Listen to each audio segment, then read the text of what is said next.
जय यीशु। पुनः मैं आप लोगों का प्रभु यीशु मसीह के नाम से मैं स्वागत करता हूँ। आज का पाठ हम लोग सुनेंगे प्रकाशना ग्रंथ अध्याय 18 पद संख्या 1 से 8 तक। बाबुल का सर्वनाश। इसके बाद मैंने एक अन्य स्वर्गदूत को स्वर्ग से उतरते देखा। वह महान अधिकार से संपन्न था और पृथ्वी उसके तेज से प्रदीप्त हो उठी। उसने ऊंचे स्वर से पुकार कर कहा, उसका सर्वनाश हो गया है, महान बाबुल का सर्वनाश हो गया है। वह अवधूतों का डेरा, हर प्रकार के अशुद्ध आत्माओं और हर प्रकार के अशुद्ध एवं घृणित पक्षियों का बसेरा बन गया है, क्योंकि सभी राष्ट्रों ने उसके व्यभिचार की तीखी मदिरा पी ली है।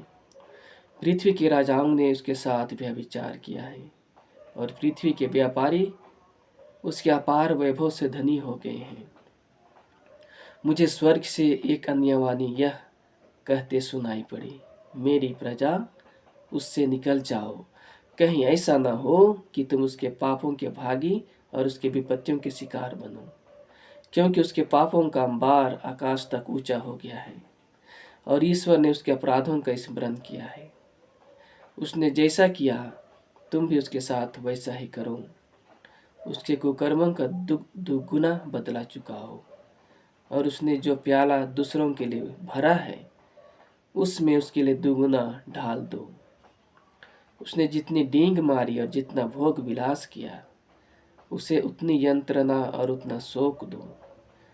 वह अपने मन में यह कहती है, मैं रानी की तरह सिंहासन पर विराजमान हूँ, मैं विधवा नहीं हूँ और कभी शोक नहीं मनाऊंगी। इसलिए एक ही दिन में उस पर विपत्तियाँ आ पड़ेंगी, मृत्यु, शोक और अकाल। वह आग में भस्म हो जाएगी, क्योंकि प्रभु ईश्वर शक्तिशाली है और उसने उसे दोषी ठहराया है। यह प्रभु की वाणी है। ईश्वर को धन्यवाद। ख्रिस्त में प्यारे माता पिता, भाई बहनों, छोटे बच्चों, प्रस्तुत पाठ के द्वारा आज प्रभु हमें शिक्षा देते हैं कि कोई भी राष्ट्र कितना भी महान क्यों ना हो, कितना भी शक्तिशाली क्यों ना हो, उनका विनाश निश्चित है।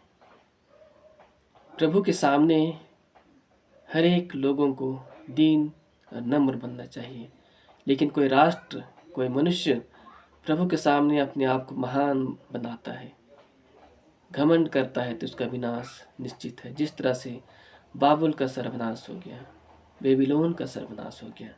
बाबुल एक सर्वसंपन्न नगर था। वह विभिन्न प्रकार के बिजनेस, व्यापार होता था। सोना, चांदी, मोती, मलमल, बैगनी कपड़े, वस्त्र, हर प्रकार की सुगंधित लकड़ियों का बिजनेस, हाथी दांत, बहुमूल्य लकड़ी, कांसे, लोहे, संगमरमर के हर प्रकार के पात्र, दालचीनी, इलायची, धूप, अंगराग, लेबानोन, मदिरा, तेल, मैदा, गेहूँ, बैल, भेड़े, घोड़े, रथ, दास और युद्धबंदी, अर्थात इन सभी बातों का जिक्र अगले पद में दिया गया है। अर्थात बस राष्ट्र बहुत ही महान था। वहाँ विभिन्न प्रकार के बिजनेस, व्यापार होता था, सोना चांदी सभी तरह का बिजनेस होता था, लेकिन वह पाप से भर गया, घृणित पाप से भर गया, वासनामय पाप से भर गया। तो प्रभु ने उस राष्ट्र को नष्ट कर दिया और प्रभु अपने लोगों से कहता है, मेरी प्रजा, मेरी बात ध्यान से सुनो, वहाँ से तुम निकल जाओ, कहीं ऐसा ना हो कि तुम उसके पापों के भागी और उसकी विपत्तियों का शिकार बनो, क्योंकि उसके पापों का अंबार आकाश तक ऊंचा हो गया है और ईश्वर ने उनके अपराधों का स्मरण किया और उन्हें नष्ट किया। प्रभु कहते हैं, उसने जैसा किया तुम भी उसके साथ वैसा ही करो। उसके कुकर्मों का दुगुना बदला चुकाओ और उसने जो प्याला दूसरों के लिए भरा है उसमें से उसके लिए दुगुना ढाल दो। उसने जितनी डींग मारी और जितना भोग विलास किया है उसे उतनी यंत्रणा और उतना शोक दो। वह प्रभु हमें इन सभी बातों के द्वारा उन सभी राष्ट्रों के लिए बदला चुकाते हैं, क्योंकि बदला चुकाना हमारा कार्य नहीं, लेकिन बदला चुकाना, प्रतिशोध ईश्वर का कार्य है। तो इस प्रकार हम देखते हैं कि कोई भी राष्ट्र कोई भी मनुष्य कितना भी शक्तिशाली क्यों ना हो, प्रभु उन सभी को नष्ट करने के लिए उन्हें अधिकार है। अतः भाई एवं बहनों, हम सभी अपनी स्थिति पर विचार करें कि हम किस प्रकार जीवन जी रहे हैं। हमें अपने आप को दीनहीन और नम्र बनाना चाहिए ताकि प्रभु का आशीर्वाद हम सभी के जीवन में हो। जिस तरह से आज एक राष्ट्र दूसरे राष्ट्रों के प्रति जिस तरह से हीन भाव, ईर्ष्या, द्वेष से भरा हुआ है, एक देश दूसरे देश को मारने के लिए, पीटने के लिए, नष्ट करने के लिए तुला हुआ है। आज विश्व में सभी ओर युद्ध की चर्चाएं हो रही हैं और हर देश एक दूसरे देश को नीचा दिखाने के लिए लगा रहता है। लेकिन उन सभी चीज़ों से, युद्ध से किसी को कोई फायदा नहीं होता है। लेकिन इन सभी बातों का मनुष्य आज भूल गया है कि जिस परमेश्वर ने हमें यह धरती संसार, यह जीवन दिया है, इस धरती संसार को, इस पृथ्वी को सुरक्षित, इस पृथ्वी को हरा भरा, इस पृथ्वी को अच्छी तरह रखने का हमें हमारा अधिकार है। हमें आदेश दिया गया है। हमें इसे नष्ट करने का कोई अधिकार नहीं। इस पृथ्वी में हमें प्रेम पूर्वक एक दूसरे के प्रति प्रेम भाव से रहने के लिए प्रभु हमें भेजते हैं। अतः भाई बहनों, हम प्रार्थना करें कि प्रभु हमें इन सभी पापों से, बुराइयों से बचाए। तो आइए हम प्रार्थना करें।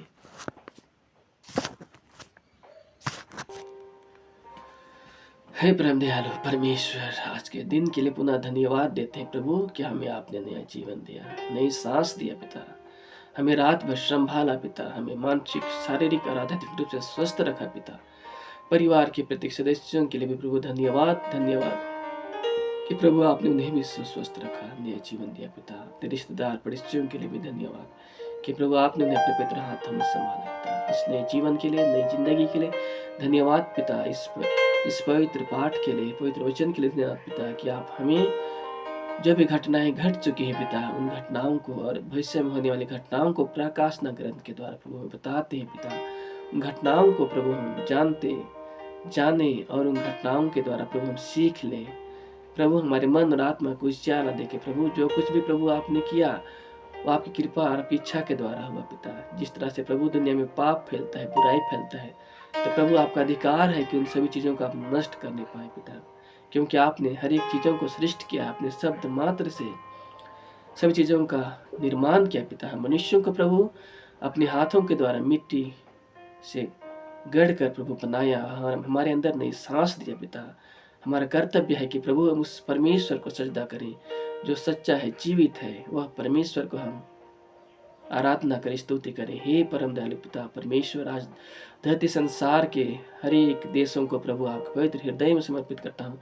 जिस तरह से प्रभु आज एक देश दूसरे देश के प्रति विद्वेष की भावना से भर गया है पिता, हर एक देशों के हर एक नेताओं, मंत्रियों, राष्ट्र अध्यक्षों के ऊपर दया कर कि प्रभु उनके अंदर करुणा, प्रेम, दया, क्षमा भर दे प्रभु, ताकि वे प्रभु एक दूसरे के प्रति प्रेम, दया, क्षमा का भाव रखते हुए एक दूसरे के प्रति दया दिखाने पाए और धरती संसार में प्रभु आपका प्रेम सानिध्य बना रहे। प्रभु यीशु मसीह, आपके नाम से मैं यह प्रार्थना करता हूँ, दया से सुन पूरा कर प्रभु। विश्वास करते प्रभु हमारी प्रार्थनाओं को उत्तर देने के लिए पिता, पुत्र और पवित्र आत्मा परमेश्वर के लिए मैं धन्यवाद करता हूँ। धन्यवाद धन्यवाद धन्यवाद, आमीन। प्रभु यीशु मसीह आप लोगों को आशीर्वाद दे, इन वचनों के अनुसार जीवन जीने के लिए शक्ति, सामर्थ्य प्रदान करे। पुनः यह वचन सुनने के लिए धन्यवाद। प्रभु यीशु मसीह आप लोगों को आशीर्वाद दे। जय यीशु।